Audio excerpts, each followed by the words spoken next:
ఏంటి సార్ ఇప్పుడు బీజేపీ రాష్ట్ర అధ్యక్షుడు అని చెప్పేసి దాని మీద తర్జన భర్జన జరుగుతున్న పరిస్థితి. కిషన్ రెడ్డికి ఇస్తారని, లేకపోతే బండి సంజయ్కో లేకపోతే ఈటలకి ఇస్తారని చెప్పేసి. మీరు గతంలో ఉన్నారు ఆ పార్టీలో, ఎవరికి ఇస్తే బాగుంటుంది ఏంటి సార్?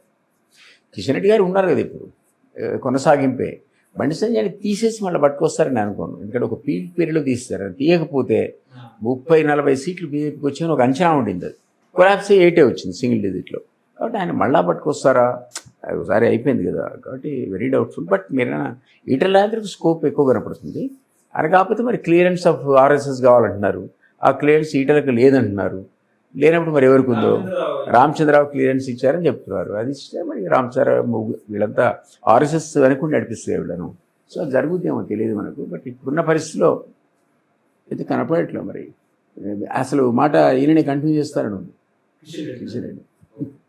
ఏంటి సార్ ఇప్పుడు దక్షిణాది రాష్ట్రాల్లో డీలిమిటేషన్, ఈ డీలిమిటేషన్ వల్ల దక్షిణాది రాష్ట్రాలు భారీగా నష్టపోయే అవకాశం ఉందని చెప్పేసి గత ఆల్ పార్టీ మీటింగ్ లో కూడా ఇటు సీఎం గారు అదేవిధంగా కేటీఆర్ గారు వెళ్ళారు.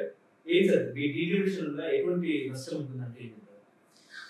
సదరన్ స్టేట్స్ ఎడ్యుకేషన్ ఎక్కువ, పాపులేషన్ కంట్రోల్ మెజర్స్ చాలా స్ట్రిక్ట్గా పాటించారు. ఇక్కడ కొన్ని ఫ్యామిలీస్లో 2 పిల్లలు, కొన్ని ఫ్యామిలీలో 1 పిల్లలు, కొన్నిట్లో అసలు పిల్లలే లేవు.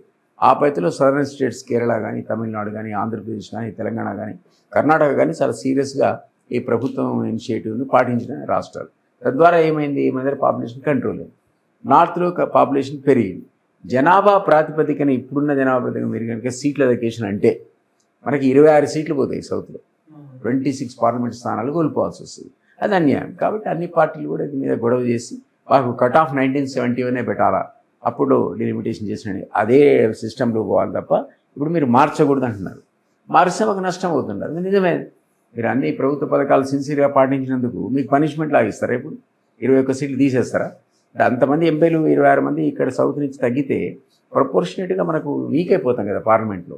సో నార్త్ సౌత్ లాబీలు ఉన్నాయి, సౌత్ని కావాలని ఇట్లా చేస్తున్నారని చర్చ వస్తుంది. ఇవన్నీ చూడాలి. మరి అంత ఈజీగా నార్త్ డామినేషన్ అయితే మన మీద ఉన్నమాట వాస్తవమే. సో సౌత్ ఇంకా వీక్ అవుతారు వాళ్ళు 26 సీట్లు పోతే మాత్రం అనేది ఇంకా అది కూడా కరెక్టే. So we have to see, we have to fight. అది కాకుండా 1971 కట్ ఆఫ్ కానీ లేదా 25 ఏళ్ళు వాయిదా కానీ అని అడుగుతున్నారు. అట్లా అయినా ఈ 71 బేసిస్ అయినా కూడా మనకు నష్టం జరగదు. చూడాలి. మరి రుతున్నారు కదా. ఇప్పుడు మీకు కేరళ ఉంది, వాళ్ళకు పెద్దగా నచ్చదు. తమిళనాడు అయితే డెడ్ అగేనెస్ట్ వాళ్ళు. తెలంగాణ ప్రాంతంలో అంతా బ్రహ్మాండంగా మనం ముస్లిం కల్చర్ కాబట్టి ఉర్దూ మాడతాం, హిందీ మాడతాం. అదే ఆంధ్రప్రదేశ్ పోండి అక్కడ ఒక్క ముక్క రాదు. ముస్లిం సోదరులకే ఉర్దూ రాదు, హిందీ రాదు. సో వాళ్ళంతా హేట్ చేస్తారు. సో కేరళ, తమిళనాడు, కర్ణాటక, తెలంగాణ, ఆంధ్రప్రదేశ్ ఇన్ని రాష్ట్రాల్లో మీరు హిందీ ఉద్దురా బాబు అంటే, నేను రుద్దుతా బాబు అంటే ఎట్లా? సో అది నడుస్తుంది. అది అన్ఫార్చునేట్. ఏంటి సార్ కాంగ్రెస్ ప్రభుత్వం బదనాం అవుతుందా? 30% కమిషన్ అని చెప్పేసి రాష్ట్ర వ్యాప్తంగా కూడా చర్చ నడుస్తుంది. అసెంబ్లీలో కూడా దీని మీద టీచర్ మాట్లాడుతూ బట్టి 20% కమిషన్ 30% కమిషన్ తీసుకుంటాను. నిజమే అంటారు సార్ బిల్లుల పెండింగ్ క్లియరెన్స్ విషయంలో? ఏంటి పెండింగ్? బిల్లుల క్లియరెన్స్ పెండింగ్ విషయంలో 20% ఇస్తే మేము బిల్లులు క్లియర్ చేస్తాము ఇక్కడ.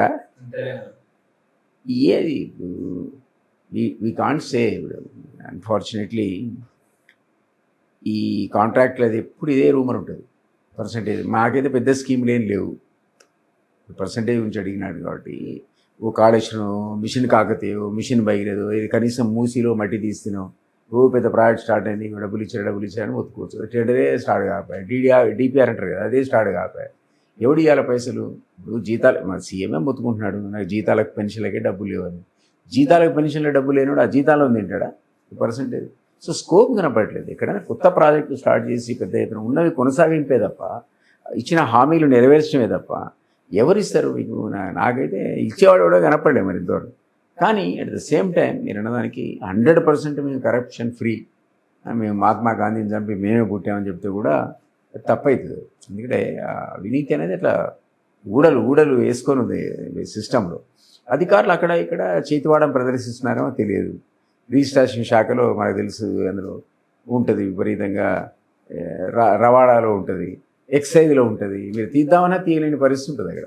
ఒక దగ్గర తక్కువ, ఒక దగ్గర ఎక్కువ. కాబట్టి కరప్షన్ అన్నది ఒక పెద్ద సమస్య మనందరికీ. సో చాలా సీరియస్గా ఉక్కు పాదంతో దాన్ని తొక్కివేసి కాపాడాల వ్యవస్థను మన మంత్రులు వీళ్ళు కానీ అదర్వైజ్ కరప్షన్ అనేది ఒకసారి ఎక్కువ ఒకసారి తక్కువ అని పూర్తిగా పోయిన సందర్భాలు లేవు. బట్ మేజర్ ప్రాజెక్ట్స్ కూడా లేవు కాబట్టి పర్సంటేజ్ అనేది నేను అసలు ఒప్పుకో